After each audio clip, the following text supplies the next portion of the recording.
Hi, welcome to Physics Studio. What we're going to look at today is what's happening at the atomic level that produces magnetic properties, and acquire some tools for figuring out how different things will behave, and we'll sort things out into different types of magnetism. Then we'll look at some demonstrations. So let's get to work.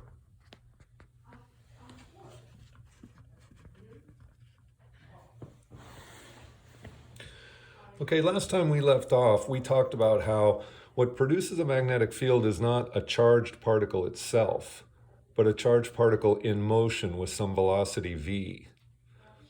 And we also noted that if we have a current-carrying wire, a wire that has electrons moving through it, that's going to produce a magnetic field around it. And some of you may have noticed that that field is designated with O's and X's in your book. And that's because when we deal with the magnetic field, which is produced at 90 degrees to the electric field, and they're both at 90 degrees to the velocity, we need 3 dimensions. So that circle means the field is coming out of the page at that point, and that X means the field is going into the page. The field is actually circling in a loop around the wire, coming out here, going back into the page here. But more on that tomorrow.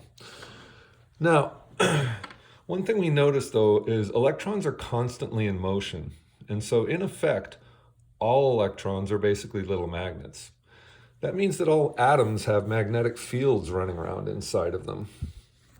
Now, when we talk about electrons, let's make this our symbol for an electron.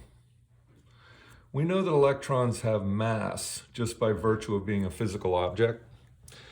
They also have charge. These are fundamental properties. There's a third property of electrons, which gives rise to magnetism, which is called spin.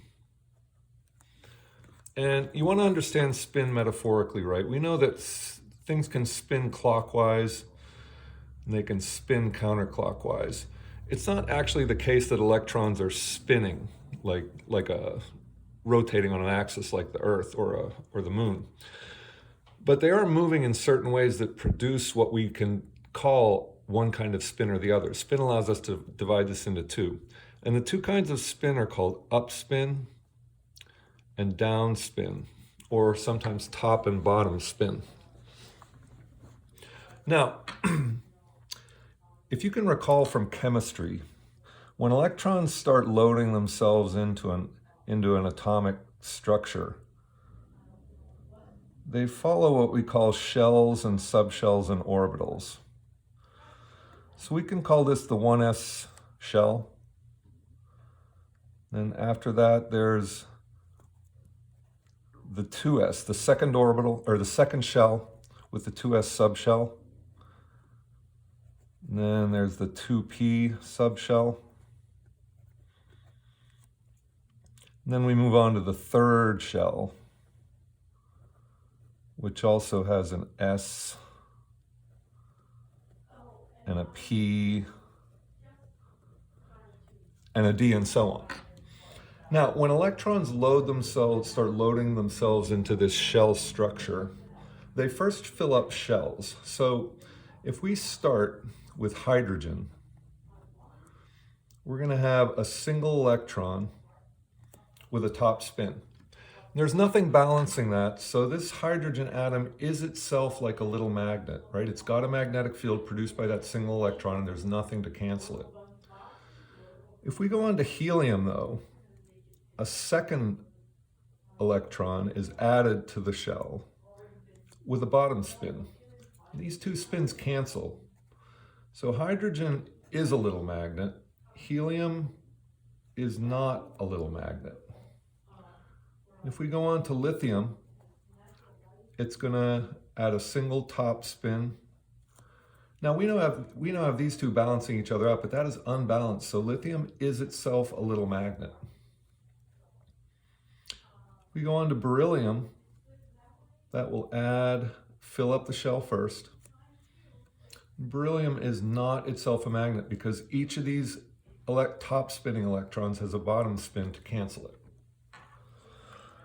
Now, if we go on from there to boron, that first electron will load top spin, And then if we go to carbon, that's going to take the next orbital. And then if we go to nitrogen, they're going to each drop one into an orbital. Nitrogen is highly unbalanced. It is itself a magnet. So is carbon and boron. When we get to oxygen, that's going to add one here. But oxygen is still itself a magnet because it has two unbalanced electrons. Then after oxygen, we have fluorine, which is somewhat weaker magnet. And then with neon, as you might expect, all cancels out and it is not itself a magnet. And so in that way, by looking at the way the electrons with top and bottom spin occupy shells and orbitals, we can see whether an atom is itself a magnet. So if you have a lump of lithium, every one of those little lithium atoms is itself a little magnet. But the thing is, in most materials, those little atomic magnets are oriented randomly, and they largely cancel out, so it has very little magnetic property. There's only certain materials where they tend to stack up. And those are iron,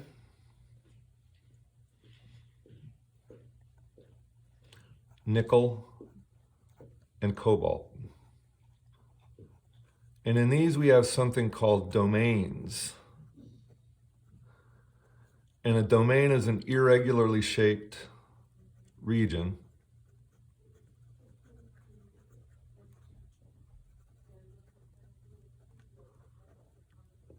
where all the little atomic magnets line up.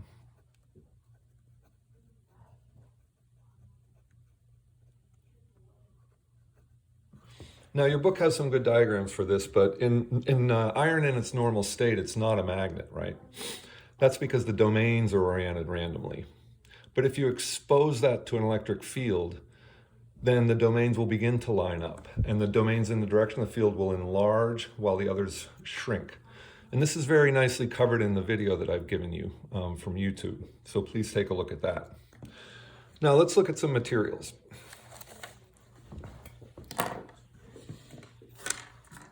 Okay, here's our compass.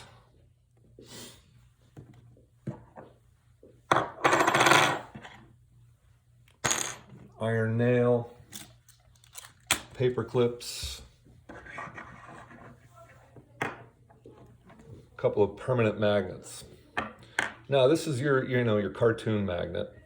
And if we put this pole near, we see it pulls and attracts the south pole of the magnet. That means this is the north pole. If we switch this over here, it attracts the north pole of the compass, meaning that this is the south pole of the magnet.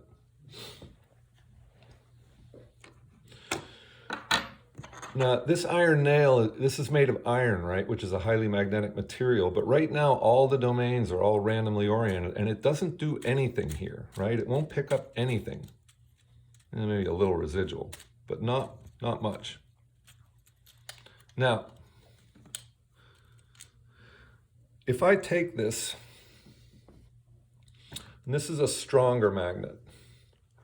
If I take this and I touch them together and impose the magnetic field from this magnet over this, the domains in here start lining up.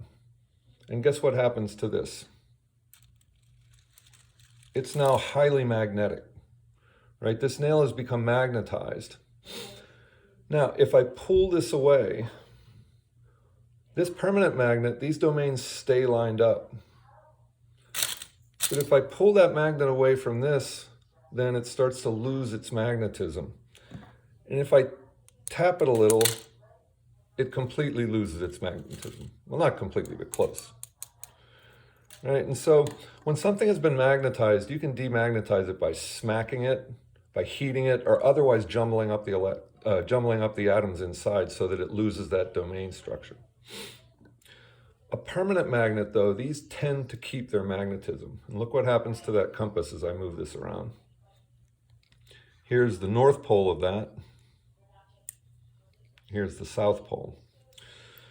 But in a hard permanent magnet, it's a hard ferromagnet. It tends to keep its domains through a lot of rough handling. Though if you hit this really hard, you could ruin it too. Now there's other materials that don't respond at all to magnetism. This is a metal ring, right? Barely lift. That's brass. Whereas with iron, completely magnetized.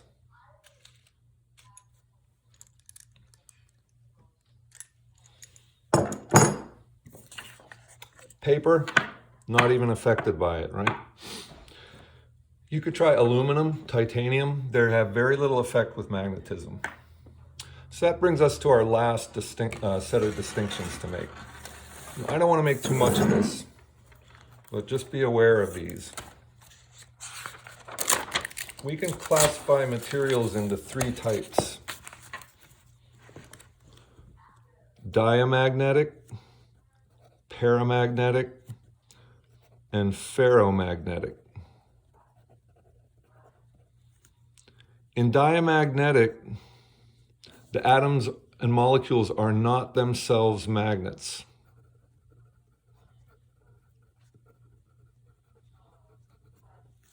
And examples are cardboard, paper, most organic materials. And in response to a magnet, they will experience extremely slight repulsion.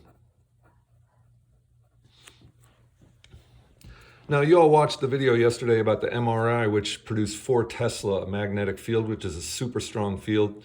There's a Dutch laboratory that can produce a magnetic field strong enough to levitate a frog up off the ground through that diamagnetic repulsion. And it doesn't even hurt the frog. But it has to be really strong. Now, in paramagnetic, atoms are themselves magnets.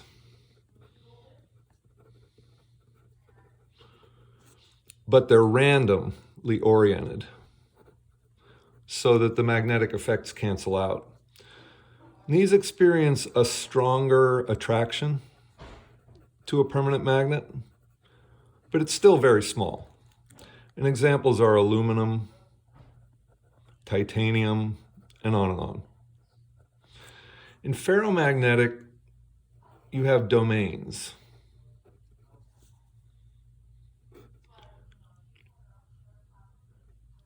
In which the orientation is non-random. And these are strongly attracted to magnets. Examples are iron, nickel, and cobalt.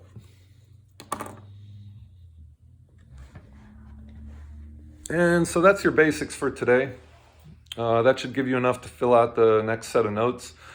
On day 3, we're going to start to look at that 3-dimensional structure of the electric, magnetic field and the motion. And it gets pretty complicated, so we'll spend 2 days on it. So anyway, good luck and let me know if you have any questions.